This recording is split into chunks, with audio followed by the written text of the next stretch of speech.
My name is Olivia, and I turned 68 this year. At the end of last year, my husband, who I lived with, suddenly passed away from cancer, and I found myself moving in with my eldest son, Noah. Originally, my husband and I lived in the detached house where Noah's family now resides. When Noah got married and had a child, we moved to a nearby one-bedroom apartment, passing the house to Noah and his family. Noah had started his own business, and with an unstable income and an inability to take out a loan, my husband decided to give up the house for the sake of his grandson. When we handed over the house, it was beautifully renovated and felt brand new. After that, Noah was blessed with 3 children. We occasionally played with our grandchildren and celebrated birthdays together at a nearby restaurant, maintaining a good relationship. However, when my husband's cancer was discovered and understood to be terminal, he worried about my well-being.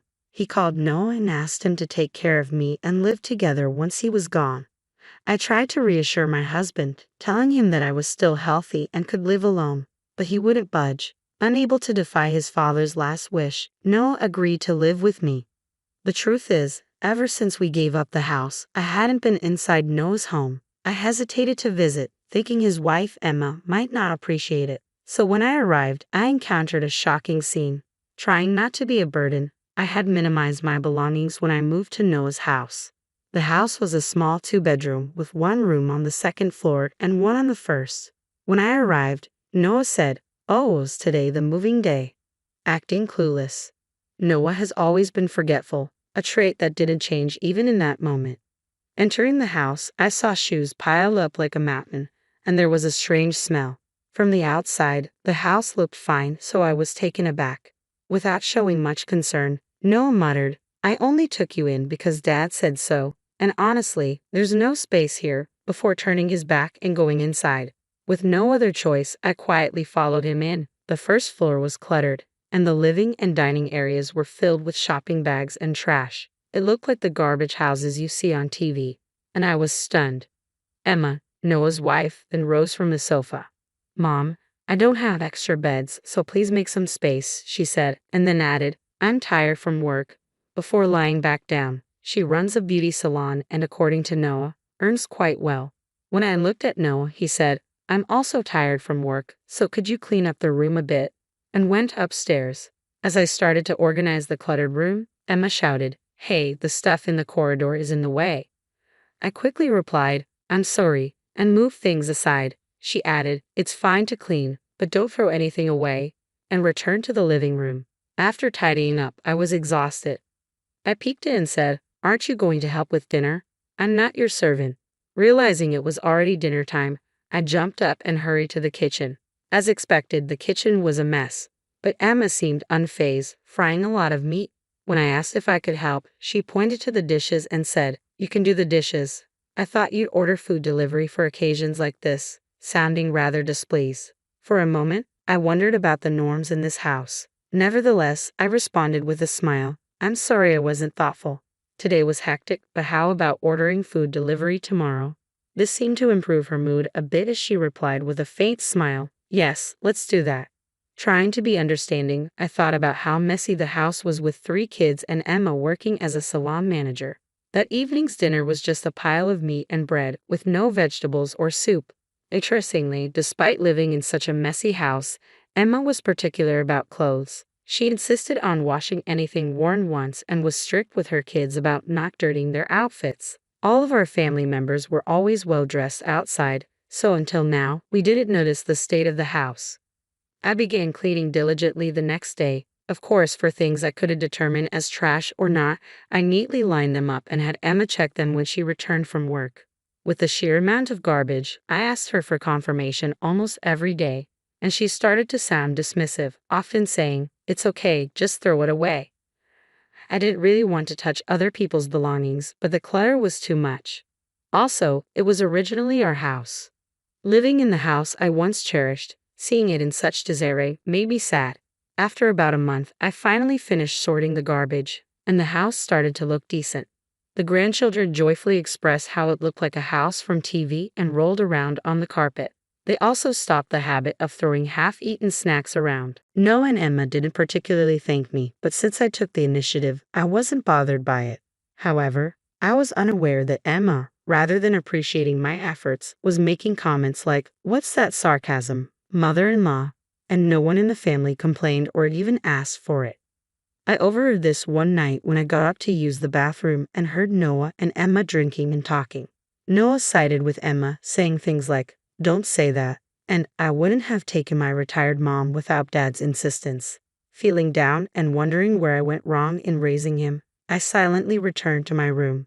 Seeing myself sleeping quietly, surrounded by luggage in a dimly lit room, I felt pathetic. However, thinking of my grandchildren growing up in such an unhygienic environment, I consoled myself that what I did was right and went to sleep. From then on, whenever I was cleaning, Emma pretended not to notice and went elsewhere. Moreover, the meals were always just meat and bread. Unable to stand it, I suggested making a stew dish and mentioned wanting to eat vegetables. Emma became upset and said, "Do as you please, but buy the ingredients yourself," and turned away. After that, she left the cooking to me and stopped cooking altogether. The grandchildren, possibly vitamin deprived, seemed to improve in complexion, enthusiastically eating fruits and vegetables. Being fond of the person who served them meals, they began to be affectionate towards me, making requests like, "Grandma, put a fried egg on the curry." One day, when Emma was out late, a grandchild crawled into my bed to sleep with me. From then on, they wanted to sleep with me even when their parents were home. This probably upset Emma even more. I ended up preparing all the meals, and this lifestyle continued for about 6 months. Then, a family trip during the summer vacation came up. My eldest son and his wife were excitedly looking at travel brochures and searching on the computer, so I assumed I'd be staying behind and was actually relieved. However, my eldest grandchild suddenly approached and insisted, "Grandma's coming too, right?" Despite their reluctance, they agreed since the child was a demand. Emma, clearly displeased, tasked me with preparing breakfast boxes and doing laundry, emphasizing that it was the least I could do since I was invited. The trip involved a car journey, but being elderly, I frequently needed restroom breaks, which visibly irritated Noah and Emma. The grandchild who had insisted on my accompanying them started to rush the journey. When Noah reprimanded the child, saying it was their fault, the child began to cry loudly. The car's atmosphere worsened with Emma muttering complaints amid the traffic jam. Upon reaching the amusement park, I distanced myself, saying, "I'll be at the cafe, you all have fun." When the children cheered up and ran to the rides, Emma came back to remind me explicitly to pay for my own expenses. The amusement park didn't seem like a place for an elderly person, and the cafe began to get crowded, so I, feeling guilty, stepped outside and mindlessly sat on a bench. Though I had worn a hat as a precaution, the midsummer sun was harsh. Before I knew it, I found myself in the amusement park's medical room. I overheard my elder son and his wife being scolded by someone who looked like a doctor. "How can you just leave an elderly person alone like that?" It seemed I had a mild heat stroke. Usually, I'd be fine, but having prepared lunch and done laundry from early morning, followed by the long ride, had taken its toll. I must have been more exhausted than I realized. My eldest son and his wife looked clearly upset and decided to head back to the hotel with me. After checking in and leading me to the room, they told me, "Please don't cause any more trouble. We shouldn't have brought you. We'll be out playing tonight. Just eat something or whatever." And then they left for the amusement park again. Feeling dizzy, I laid down in the quiet room and began to ponder what I was doing with my life. I'd always been too busy with household chores and looking after my grandchildren to have such thoughts. This vacation was clearly not planned with my well-being in mind. Despite having forced me to prepare meals and do laundry early in the morning, there was no concern shown for my health after I fell ill. I gazed at the ceiling and thought, if I were to grow old and fall seriously ill, they would probably leave me unattended like this. Even now, when I manage the household, I'm treated as a burden. I realized I had harbored hopes for the son I bore with such love and pain, but those hopes were misplaced. I decided I might need to prepare myself for the worst and drifted into sleep. Around 6:00 p.m., I heard my grandchild's voice. "Grandma, are you okay?" Emma looked at me with concern. She seemed to have come back from the amusement park early because she was worried about me. Behind her, her parents were whispering amongst themselves. Emma said, "Mom, Dad, I need to talk to Grandma. Can you stay with the kids for a bit?" Since there were play areas in the hotel, she took the younger children with her. Once they were gone, Emma snapped, "You should know better. Isn't it a luxury for someone like you to be on vacation? You should go home and clean since you're so good at it. The trip was planned for 2 more days, including visits to the amusement park, botanical gardens, and museums. I had thought I could partake in the rest of the trip. I asked, "Do you want me to go back now by train?"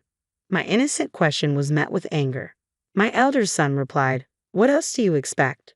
We only took you in because of Dad's last wish. Don't think you can freeload on the vacation." That statement solidified a vague resolution that had been forming in my mind. I should cut ties with them. I got up, packed my things, and asked the front desk to call a taxi. My grandchildren noticed and came over. I thought this might be our last meeting, so I said, "I'm not feeling well, so I'm going home early. Enjoy yourselves." They seemed to sense something was amiss, but simply replied with a smile, "Okay, get well soon."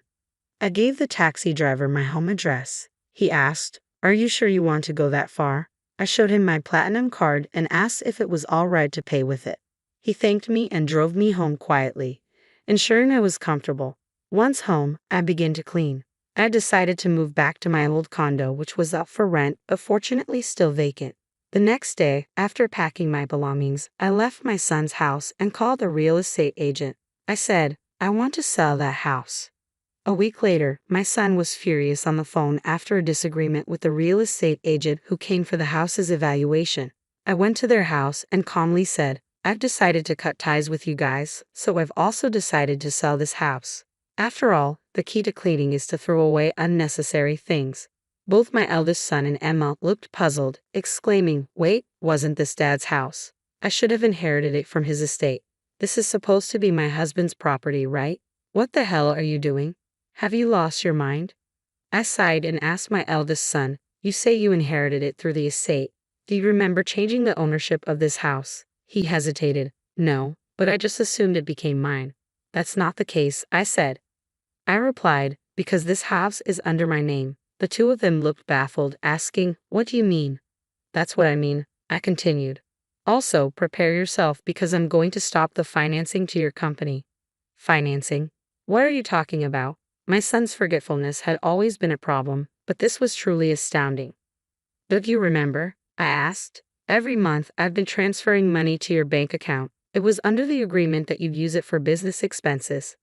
Noah turned pale and stammered, "I thought that money was what Emma earned." Emma was also shocked and confronted Noah, "You weren't the one earning it." When Noah and Emma got married, he didn't have enough capital, so being fond of my grandson, I decided to provide financing. Since it would likely be considered an inheritance if it was under an individual's name, I set up a personal asset management company to make the investment. I believed I had explained it to Noah properly. However, since he started his business around the time he got married, as time passed, he must have mistaken it for Emma's income. Coincidentally, the name of the company sounded similar to Emma's beauty salon, which probably added to the confusion. Noah then suddenly exclaimed, "Wait, there were investments even after Dad passed away. So it's not Dad's company." "I've been telling you, I'm the CEO of that company," I responded. Noah was stunned, looking at me as if a vision had just been shot. Emma was equally shocked, her mouth agape. I kept silent because I didn't want to interfere, but now things have changed, I explained. "I didn't want to tarnish your father's reputation, but the one who had the assets was me," I continued.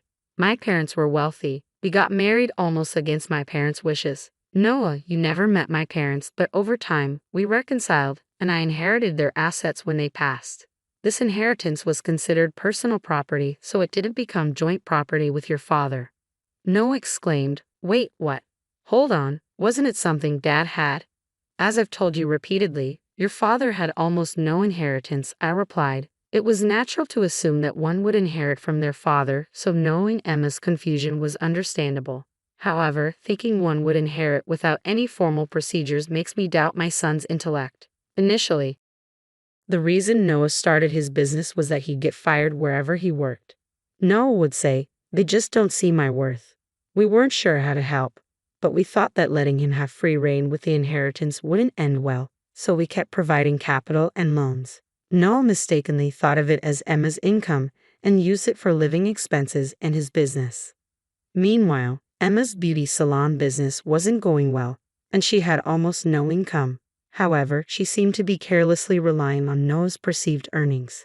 Noah said, I thought I was going to inherit this house. I always listened to what Dad said. Emma exclaimed. Wait, wasn't this house under your name? The renovation was finished, so I thought you bought it. Emma, spitting in anger, glared hatefully at Noah. I was utterly exasperated with the two of them. From now on, you two will have to handle your own matters, I declared, preparing to leave. Just then, Emma grabbed my shoulder tightly. Mother-in-law, she trembled. Don't you care about your precious grandchildren? Coldly, I replied, we can choose our parents. I may have made mistakes raising my child, but indulging you further won't be good for my grandchildren either. With that, I left. Behind me, Noah and Emma were bitterly blaming each other. It's your fault. What about you? In the end, the house was sold.